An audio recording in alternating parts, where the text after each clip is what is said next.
ce soir celle qui navigue dans les catacombes du site L'Équipe.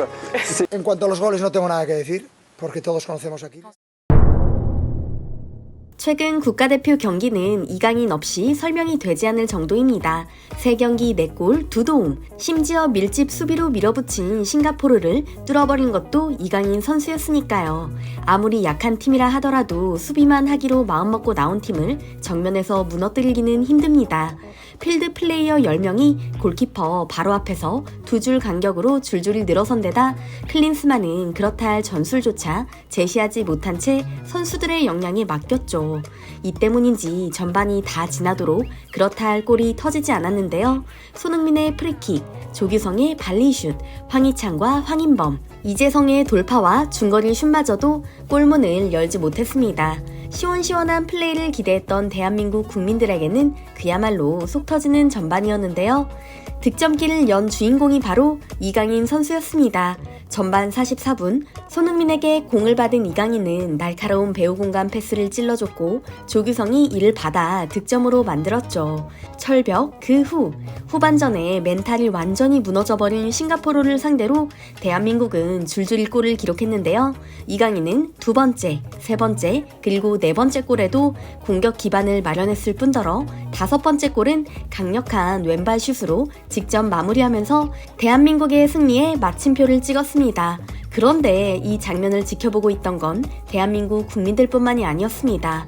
대한민국이 싱가포르를 상대로 5대0 대승을 거둔 다음 날 프랑스 현지에서 대표팀 승리에 대한 기사가 쏟아졌기 때문인데요. 한국과 크게 상관없는 프랑스가 대한민국의 승리에 열광한 이유, 바로 이강인 선수 때문이었습니다. 프랑스의 RMC 스포츠, 강력한 슈팅, 레이저 패스, 이강인이 한국 대표팀에서 기뻐했다는 헤드라인과 함께 기사에서 이강인의 활약에 대한 극찬을 퍼부었습니다. 조국에서 사랑받는 이강인은 풀타임 출전했으며 마지막에 강력한 왼발슛으로 골망을 흔들었다. 다음 주 화요일 중국과의 대결을 위해 떠나는 한국은 C조 선두를 차지할 역량이 충분하다고 말이죠. 또한 이강인은 파르크 대 프랑스에서 새로운 인기 요인 중 하나다. 엘리케 감독은 필드의 여러 포지션에서 이강인을 주저하지 않고 기용한다. 그는 파리 생제르맹 소속으로 9경기에 출전해 2골 1도움을 기록했으며 좋은 성적을 거둬 홈구장의 새로운 사랑을 받는 사람 중 한 명이 되기 시작했다라고 전했는데요. 당연하게도 프랑스 언론과 파리 생제르맹 팬들의 가장 큰 관심은 이토록 재능 있는 이강인을 엘리케 감독은 어떻게 활용할 것인가 하는 부분입니다. 그에 대해 프랑스 언론의 분석 기사와 엘리케 감독의 인터뷰를 살펴보면 해답을 찾을 수 있을 것 같습니다. 파리 생제르맹은 엘리케는 혁명을 준비하고 있으며 이 두 신병은 분노할 것이다 라는 헤드라인의 최근 기사부터 번역해 읽어드리겠습니다. 랜덜 콜로무아니가 출장 정지를 당한 상황에서 루이스 엘리케는 사실 곤잘로 하무스를 선호했다. 하지만 감독은 그의 플레이에 만족하지 않았고 랭스와의 전반전 이후 하무스를 곧바로 교체하였다. 대신에 이강인이 음바페 옆에서 폴스9으로 뛰기 시작했다. 관계자 코멘트에 의하면 이런 전술적 변화는 일시적인 게 아니라 루이스 엘리케가 다음에도 사용할 준비가 되어 있는 전술이라고 한다. 비티냐가 투입된 이후 이강인은 폴스9으로 뛰었고 이 전략은 후반전에 통했기 때문이다. 그리고 엘리케는 이강인이 돌아오면 다시 한번 이강인을 폴스9으로 활용할 것으로 보인다라고 말이죠. 실제로 당시 하무스 교체에 대해 엘리케 감독은 부상은 아니라며 쐐기를 박았습니다. 즉 이강인과 너무나 차이나는 실력 때문이었던 건데요. 엘리케는 인터뷰에서 이렇게 언급하기도 했습니다. 하무스는 대단한 정신력을 가진 선수입니다. 그러나 움직임은 변해야 합니다. 그가 이번 시즌 가장 중요한 선수 중 하나였던 건 분명하지만 제대로 상대팀을 압박하지 못했어요. 경기를 장악하지 못한 게 보였습니다. 음바페나 우스만을 교체하는 것도 생각했지만 전반에 워낙 좋은 모습을 보여줬죠. 그래서 저는 펄스9으로 이강인을 내보냈습니다. 그런데 이강인이 경기에 등장하자마자 흐름이 달라졌습니다. 우리는 상대팀을 압박하며 앞으로 나아갈 수 있었죠. 그런데 이강인 덕분에 2번째 골에서 제가 그리던 전술이 완벽히 실행됐습니다 라고 말입니다. 기사와 인터뷰 내용을 종합하면 엘리케 감독은 경기가 잘 풀리지 않은 상황에서 이강인을 폴스9으로 기용했고 이 결과에 무척 만족한 것처럼 보이는데요. 특히 음바페와 이강인 조합이 훌륭하다는 점도 프랑스 언론들이 호평하는 이유 중 하나입니다. 이번 시즌 엔리케 감독이 집중하고 있는 전술은 음바페를 위주로 한 공격 축구인데요. 이강인이 투입되기 전까지 음바페는 윙에 갇힌 상태로 경기 흐름을 변화시키기 위해 혼자 애쓰곤 했죠.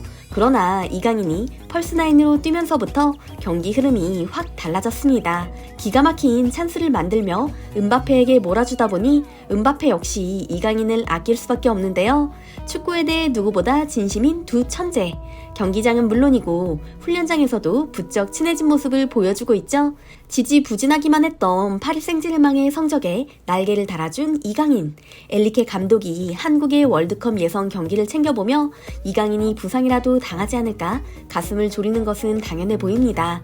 특히 남은 경기가 중국전인 만큼 우려가 깊어질 수밖에 없는데요. 엔리케 감독 역시 난폭하고 매너 없기로 이름난 중국팀의 플레이 스타일을 잘 알고 있기에 이강인의 조기 복귀 요청을 고민 중이라는 후문까지 들려올 정도입니다. 한편 최근 프랑스 파리에 위치한 소르본 대학에서 강연을 진행한 파리 생제르맹의 전략 고문 루이스 캄포스.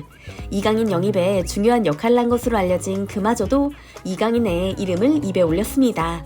소르본 대학에서 경제학을 전공하는 학생 200여 명 앞에서 축구 이적 시장에 대한 내용을 강의했다고 하는데요. 선수 영입에 관련된 숨겨진 비하인드 스토리를 공개했습니다. 영입하길 잘했다고 생각하는 선수와 그렇지 못한 선수에 대한 질문이 나왔다고 하는데요. 이적료 9,500만 유로, 한화로 1,337억 원을 쓰고도 교체에 그친 콜로 무아니와 이강인은 비교 대상이 될 수밖에 없었습니다. 캄포스는 이강인 영입에 대해 이렇게 수려했습니다. 천문학적인 몸값을 자랑하는 공격수 영입 때문에 예산이 제한적이었다. 그러나 이강인을 놓친다면 후회할 것 같았다. 당시 재무 파트에서 내게 이강인 영입에 제한을 걸며 빡빡하게 굴었지만 나는 엔리케 감독의 전술에 가장 적합한 선수라는 확신으로 밀고 나갔다. 지금 와서 생각해보니 이강인 영입만큼 잘한 선택이 없는 것 같다라고 말이죠. 또한 이강인의 영입으로 유니폼이 불티나게 팔려나가고 아시아의 축구 팬들마저 파리 생제르맹 팬이 되는 부가적 효과를 경험하고 놀랐다고 전했는데요. 실제로 이강인 선수의 유니폼은 음바페와 함께 판매량 1, 2위를 다투고 있죠. 캄포스는 선수로서의 이강인의 위력은 당연히 예상했다. 루이스 엔리케 감독이 원하던 선수에 부합했기 때문이다. 그러나 아시아 마케팅까지 영향을 미칠 거라고 생각하진 못했다고 털어놓으며 자랑스러워했다고 하는데요. 이강인에 대한 손흥민 선수의 코멘트 역시 인상적입니다. 재능 있는 선수가 큰 부담감으로 인해 무너지지 않도록 지지해주고 그가 성장하는 과정을 묵묵하게 지켜보면 된다고 말했기 때문이죠. 한 발 앞서 이 모든 과정을 거쳐온 손흥민인 만큼 그 속에 담긴 의미가 묵직하게 느껴지는데요. 오늘 이야기 여기서 마무리하겠습니다. 항상 함께 해주시는 구독자, 시청자 여러분께 깊이 감사드립니다.